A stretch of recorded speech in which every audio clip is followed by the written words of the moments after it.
Viewers, you are welcome to your favorite tax program, courtesy of Anambra State Internal Revenue Service, ARS, and it's Tax Insight Monday.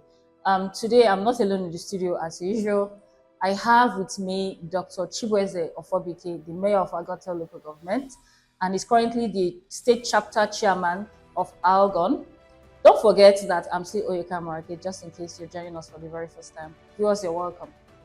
All right, viewers, you know that Tax Insight Monday, basically we do not just bring you everything about tax. We do other things like inviting business owners to come showcase what they do within their businesses, and equally invite government persons and government agencies to come interact with us.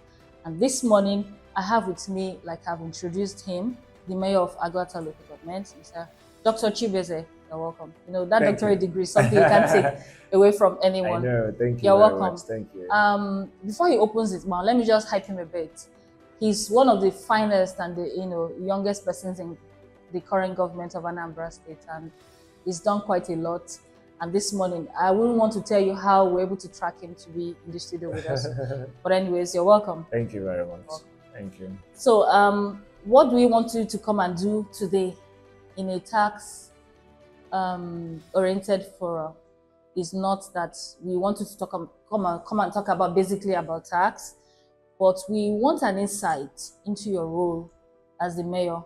You know, Mr. Governor has also decorated it such that what you hear ordinarily is chairman local government, and our governor say no, we call them mayors.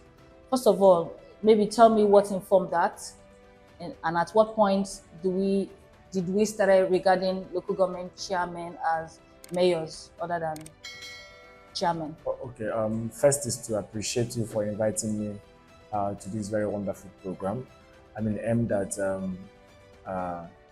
raising the awareness of our people on everything concerning tax, concerning governance, good governance, and I mean what every person in Anambra State should know and should do to ensure that our state moves forward. And I must commend you for this platform. Yeah. So, as we all know, it's now mayor. No more chairman, as enshrined in the Anambra State Local Government Administration Law 2024, where a whole lot of changes were made in issues concerning local government administration, and also in Anambra, specifically in Anambra, of course, and then how it concerns the nomenclature of the designation of offices, particularly on that of the chief executive officer, which is now regarded as mayor. Yeah. As against chairman, chairman, local government chairman. Yes, that's everybody usually know. Yeah. So I think I would say that's a design of Mr. Governor, who has always openly admitted that we run the federalism system that Nigeria tries to practice to be likened to that of the US, United States of America's federal. And I think the UK too.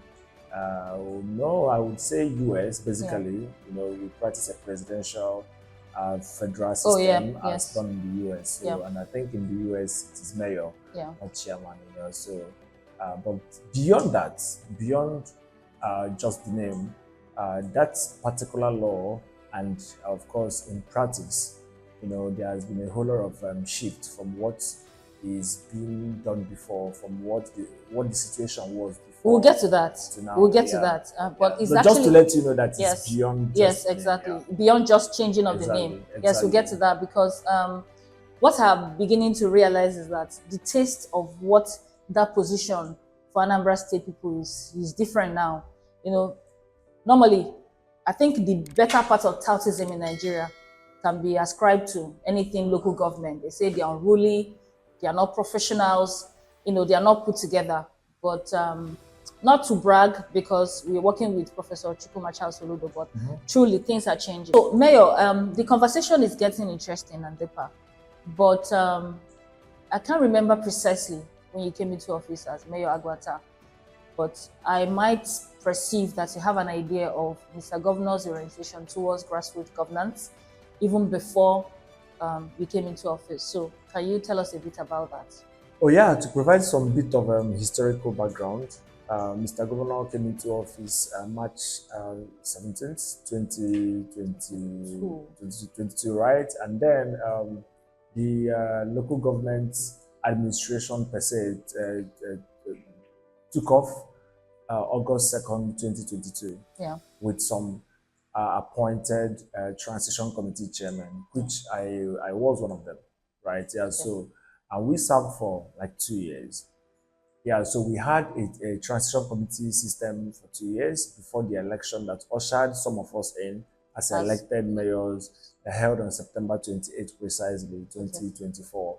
Yeah, so I would say that for the 2 years we served as transition committee chairman, Mr. Governor exhibited deep concern about the local government system. First is that he openly acknowledged that for Anambra State to develop, for us to move forward on so many areas, that the local government system should be empowered, because it should rather be a bottom-top approach towards governance. Yeah, so Mr. Governor quite well allowed the local government system to run, even before the election. And you could remember that most states that conducted the election was as a result of the Supreme Court judgment that was delivered that literally forced state governors to conduct the election. But before then, Mr. Governor had already, during his campaign, inside his tenure, he has already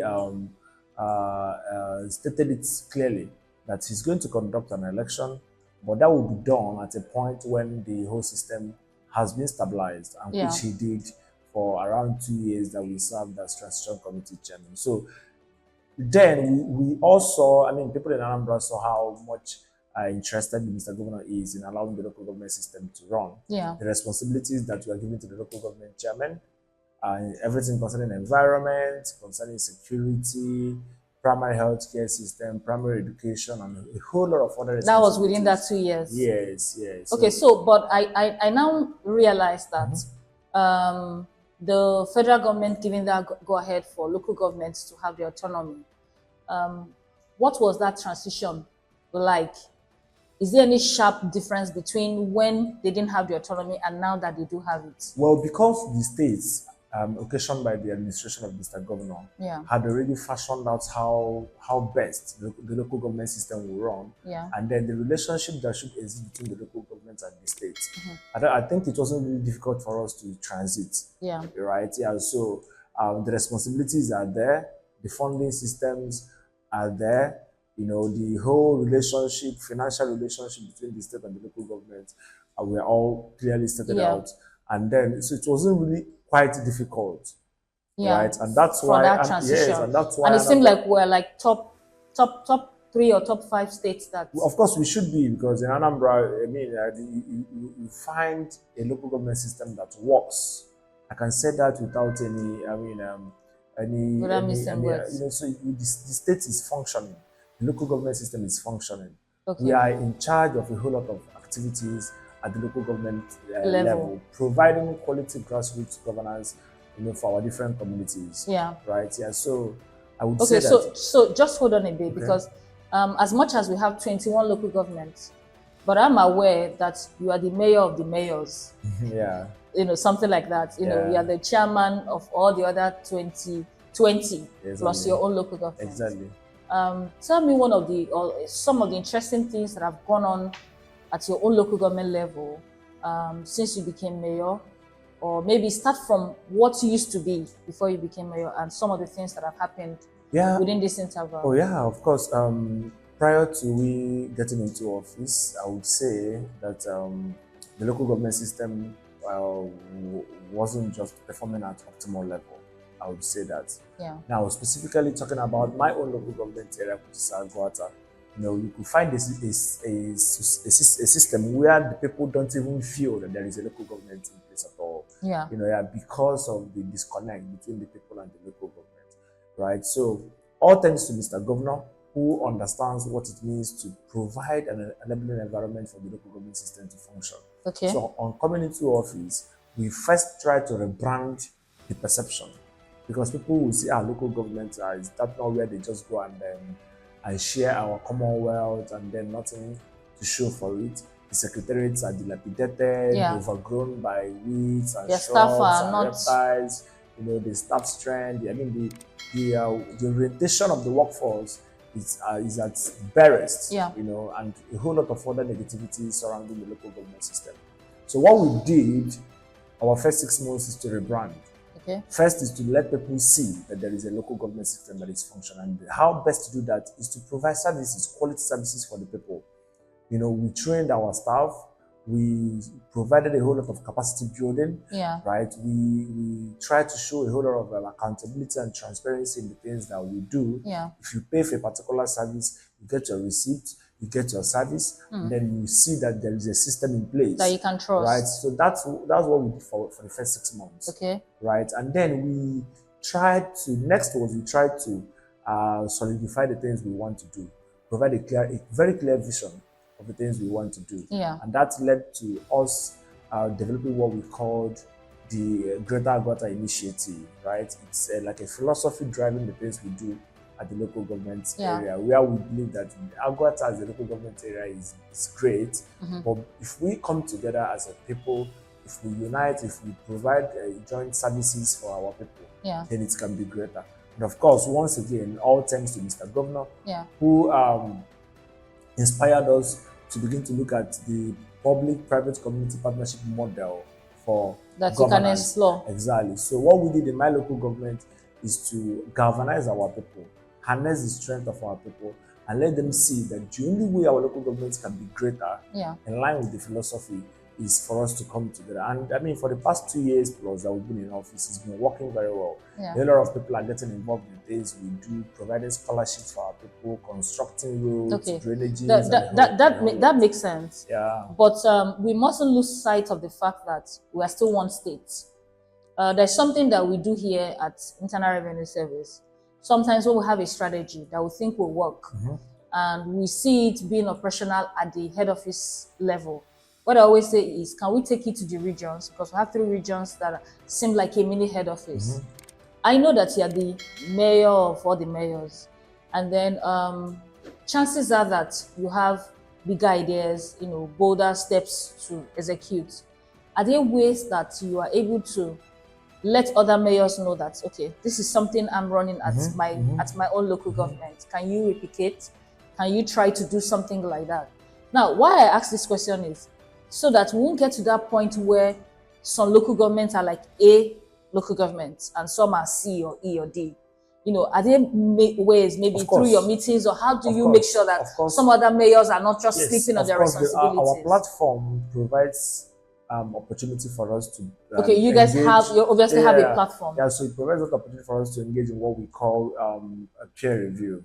So whereby we share our experiences and challenges and a whole lot of other things, and then we begin to inspire ourselves, you know, to do 1 or 2 things.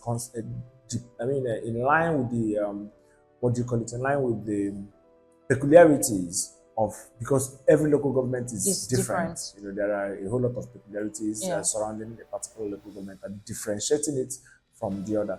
So through that peer review, which we conduct every month. Every first Sunday of the month, we must come together to talk about our strengths, our weaknesses, our achievements, our challenges, and with that we begin to we have an opportunity to harmonize and create let's say the healthy competition among ourselves. That makes sense. Viewers, you can see that we didn't just get autonomy. Neither is Mr. Governor, Professor Chukwuma Soludo, interested in grassroots governance.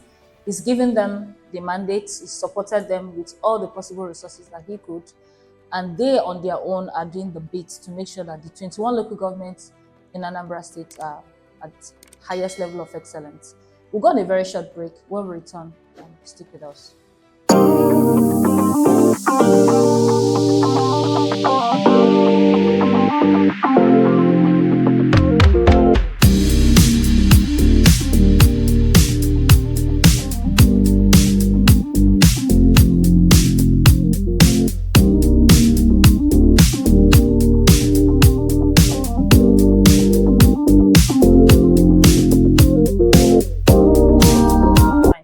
Viewers, you're welcome. You're welcome back from this break. Remember that we'll do free advert for you, like Mr. Governor always promises, that if you do anything good in Anambra, he's going to carry it on his head on your behalf.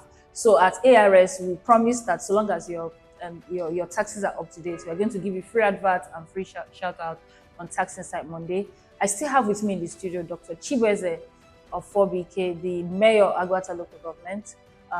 Doctor, we appreciate that you're still sticking us with us in the studio. Thank you very much. So I have completely absorbed the conversation as it's going, and I see that there is future for us here in Anambra, not just with the work that Professor Chukwuma Soludo, our governor, is doing, but that each local government is picked up and pushed to run along with what is going on in our state as a sub-national.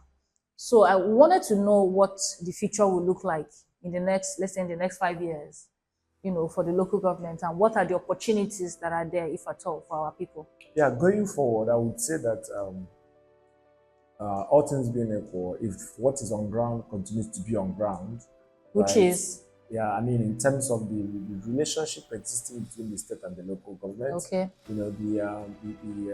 let's say the opportunity given to the local government system to thrive, yeah, to do the things they want to do, do the kind of community-based projects they want to do, make their own bylaws for the local government, which they're allowed to do. Yes, which of course they're allowed to do. The councillors, the Congress of Councillors are allowed to make bylaws for the local government, and a whole lot of other, let's say, opportunities therein. Yeah. If these things continue to be the way it is at the moment, then I would say that the future is very bright for Anambra State. Even from after this dispensation and going forward. It's extremely bright for Anambra State, because here we have a people who the only thing they expect from the government is to provide basic amenities for them. Do those basic things for them. And that's the mindset of an average in Anambra. So it's not difficult for them to fend for themselves. Yeah, true. Right. So what our government needs to do, both state and local government needs to do, is to look inwards and provide those services for them. Right. And it's because it is ongoing now, and because let's say the impact has been amazing, I'm sure that we'll be able to sustain it. Yeah. Providing those opportunities for people, both young and old, at the grassroots level. Okay, but I thank you for giving very clear answers to these questions. I appreciate that. It shows that you are not just trying to rehearse what to tell me, because you are 100% embedded in the work that you guys do at the local government level. Exactly. I must appreciate that. You're welcome. While you were talking, something came to my mind. Are there ways that people give feedback? Because I believe that if a product is made today, part of the things that will refine that product to satisfy the people is when you take feedback, you say, oh, the bottle is difficult to open. Can you make it a bit, the packaging doesn't let us see what's inside. I get that. So some of those things help the owner of that product to continue to refine it until the people are 100% satisfied. So are there ways that the mayors or the local government get feedback from our people on the services, on the approach, or whatever? Why I ask this question is, I know that the local government now have the full powers to collect their levies and fees when it comes to tax. And some of those will bring back feedbacks that belong to you guys other than us, Our people does not really know at the moment that everything levies and fees is for the local government. So some of them still bring this feedback back to us and say, oh, so person is asking me for. So what are those mechanisms that you guys have on ground to ensure that you get your feedback and work on your feedback? Well, I would say that for this, it should be, or rather it is local government specific. Yeah. Right? Every local government differs in terms of approaches towards community leadership and governance. Okay. Yeah, but for my own local government, we have a very effective feedback mechanism where our people communicate to us anonymously, and where we get to see their problems and then find better ways to solve these problems, right? Yeah. Okay. So I would say that are there known channels?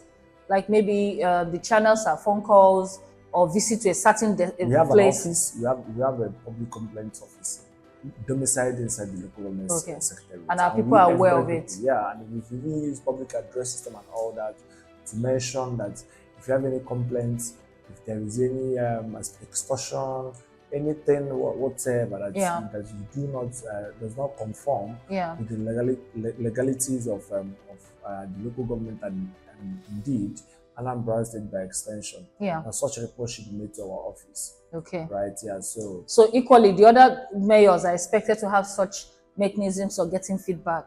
Of course. Maybe part of the things you should talk about in the steering. Yes, I'm sure that they do. Yeah. If not for anything, I'm sure that most of them do have it. Okay. And it's also important to know, I know that some other states, some other subnationals already have given autonomy to their local governments.